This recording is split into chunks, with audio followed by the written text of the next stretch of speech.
who come at the Himalaya from very different directions. Our first presenter comes to us from Australia. Virginia Jealous has been staying, she's an Australian poet, but she has been resident in Shimla for the last couple of months on an Asialink fellowship. She has written for Lonely Planet Guides and has published articles on travel writing from different parts of the world where she has explored. So please welcome Virginia Jealous.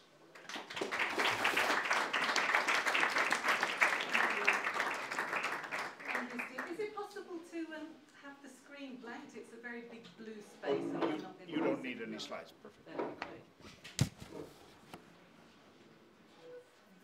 Hello everybody, how are you? How are you doing? It's that sort of time of the afternoon.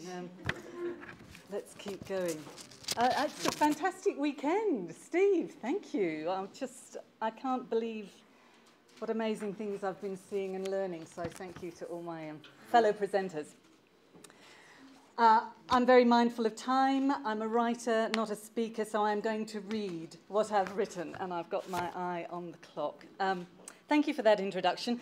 I first came to northern India as a backpacker in the 1980s.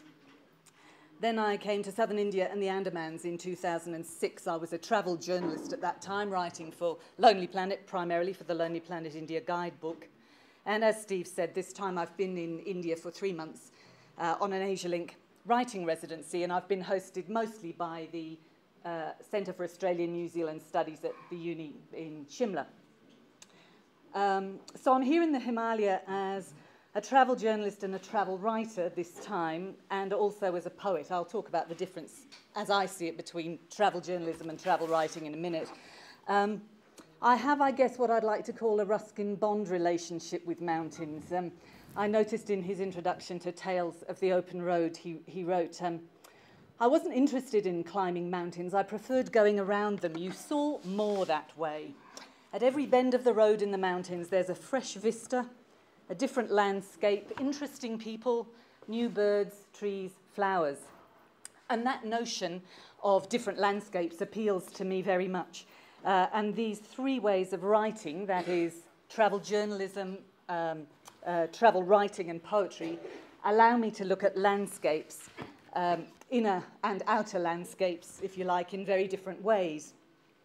So I'll talk a little bit about how each style of writing feeds each other, and how each involves a different relationship with the writer, between writer and reader. I travel a lot, and as an outsider, I'm very aware of the way that, well, speaking for myself, but I suspect we all react, the way that we react to our surroundings depends on our point of view. What we see through either a literal or, I suppose, a metaphorical doorway depends on whether we're on the outside looking in or on the inside looking out. And what we see and how well we understand it depends really on how long we have, the time we have available to spend looking. And having time, I think, is key time to pay attention, really.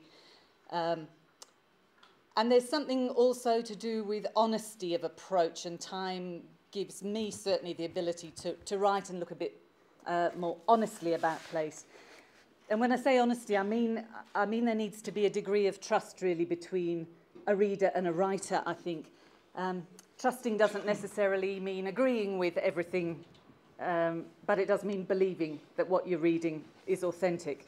So when I read, for example, I want to believe that the journey I'm being taken on is real, and I want to know that when it ends, I will either have been taken somewhere new or I'll have seen somewhere through completely different eyes. And that's, of course, true for any art, whether it's the fantastic photography we've been seeing or the music we've been hearing.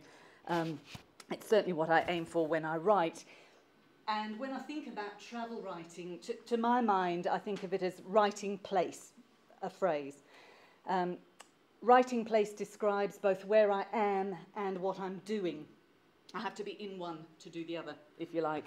The great Irish poet Seamus Heaney, who is the master, to my mind, says, "My desk at home is where the poems end, not where they begin." And for me too, writing always begins somewhere other than home. So travel journalism, travel writing and poetry each makes me pay attention to country in slightly different ways.